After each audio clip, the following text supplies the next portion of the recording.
તો કોઈ સરકારે ટેકાના ભાવે અલગ અલગ પાકોની ખરીદી કરવાની જાહેરાત કરી, ખેડૂતોએ રજીસ્ટ્રેશન કર્યા, પરંતુ આ રજીસ્ટ્રેશનમાં હવે ખેડૂતોને એવો મેસેજ મળી રહ્યો છે કે તમારો રજીસ્ટ્રેશન રદ કરવાનું. એમાં ખામી એવી દર્શાવવામાં આવે છે કે ભાઈ જે સેટેલાઇટ સર્વે છે એમાં તમારો પાક નથી દેખાતો. આમને લઈને શું કહેશો?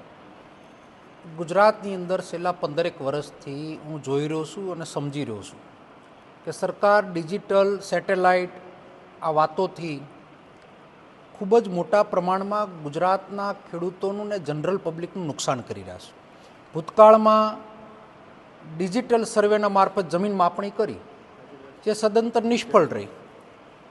ગયા વર્ષે અતિવૃષ્ટિમાં 2024માં અમે આંદોલન અમરેલી જિલ્લા માટે કર્યું અને ડિજિટલ સર્વેના આધારે હમણાં પેકેજ ડિક્લેર કર્યું કે જ્યાં સિંગના વાવેતર નહોતા એને વળતર આપવામાં આવે, કપાસના વાવેતરવાળાને વળતર ના આપવામાં આવે, રાજકીય વળતરો આપવામાં આવે છે.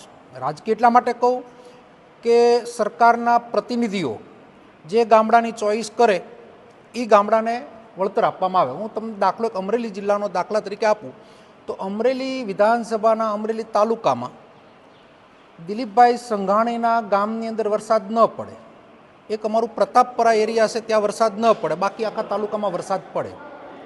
મારા લીલિયા તાલુકામાં ક્રાકસ ગામમાં વરસાદ પડે, એની 2 જ કિલોમીટર શેઢાવદર ગામ છે એમાં વરસાદ ન પડે. તો આનો મતલબ થયો કે મતના ગણિતનું કામ કરતી આ સરકાર ફરી વખત ખેડૂતની કમર ઉપર મારવાનું કામ કર્યું છે.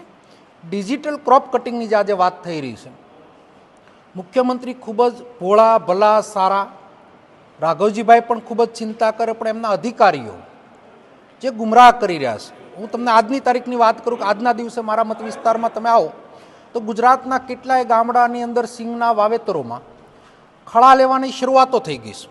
શરૂઆતમાં પાક વવાણો, માવઠા ટાઈમે પાક વવાણો, જેના ખળા લેવાઈ ગયા સિંગ ઘરમાં મળી આવવા, ત્યારે હવે ફરી વખત આજે એના પ્રવક્તા મારફત એના અધિકારીઓ મારફત કહેવામાં આવ્યું કે અમે ડિજિટલ સર્વે કરી અને વળતર આપશું ને જે સર્વે થયું છે એમાં વિસંગતતા છે.